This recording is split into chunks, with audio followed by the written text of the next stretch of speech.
like to welcome the man who will acknowledge the nonfiction runner-up. Our presenter is the W.E.B. Du Bois Professor of Literature and Stephen H. Weiss Presidential Fellow at Cornell University. He is the author of 8 poetry collections, 2 essay collections. Ladies and gentlemen, Ken McLean.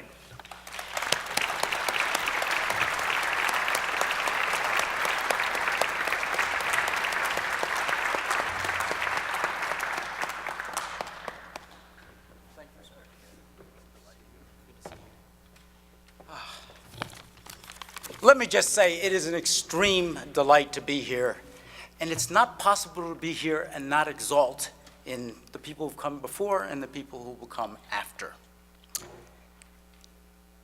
Given the extraordinary human rights advocacy of Justine Hardy, in India with children in the slums, in the Kashmir Valley, creating NGOs in Kashmir and the United Kingdom, and building schools for young women and housing for families in Kashmir, it is not surprising that she is not here with us today. She is doing her usual selfless work, writing, investigating atrocities, explaining what is happening in Kashmir on the BBC, soliciting funds, and working tirelessly in the hope that each of us on the planet is valued.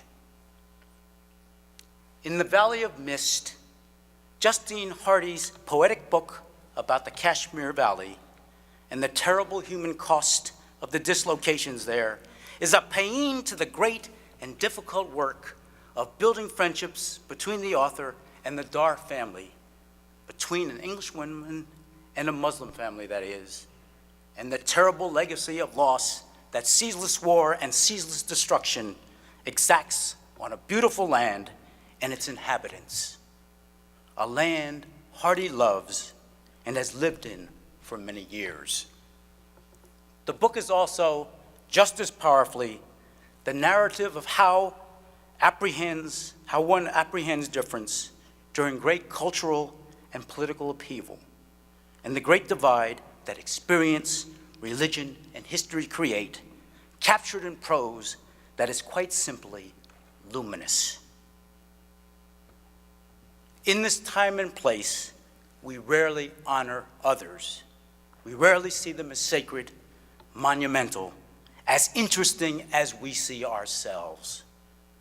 But you cannot have peace if you do not value others and see them rightfully as they see themselves, as rich and wondrous.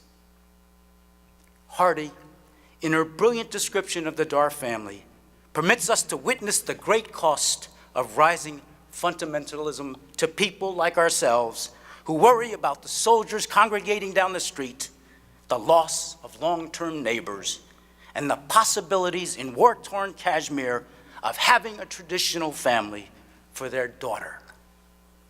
In this book, everyone is given his or her proper measure.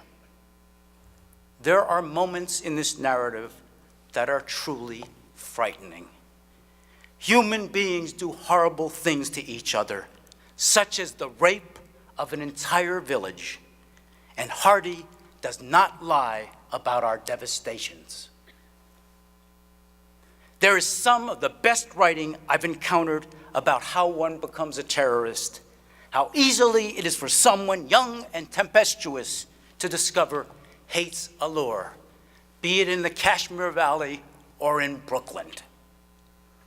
Yet, like Anton Chekhov, Hardy realizes that self-knowledge is crucial to the appreciation of others, that you and I, in the full throat of our possibility, must be willing to be vulnerable, to create the fragile bridge work for community, which, though tenuous, is our only hope.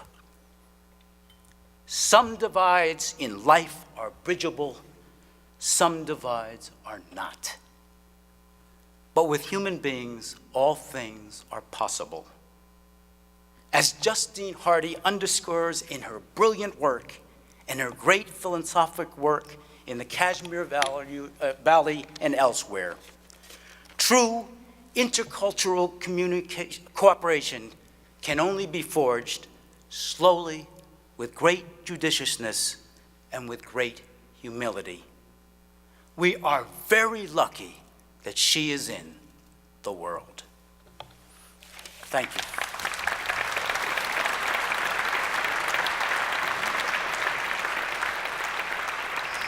Hello, I wish I was with you all today. So this is a message of thanks to everyone who's organised and is behind the Dayton Literary Peace Prize, and to the judges for their generosity in selecting my book for an award. Those who I'm working with in Kashmir are enormously appreciative of this kind of affirmation for the work that's being done on the ground.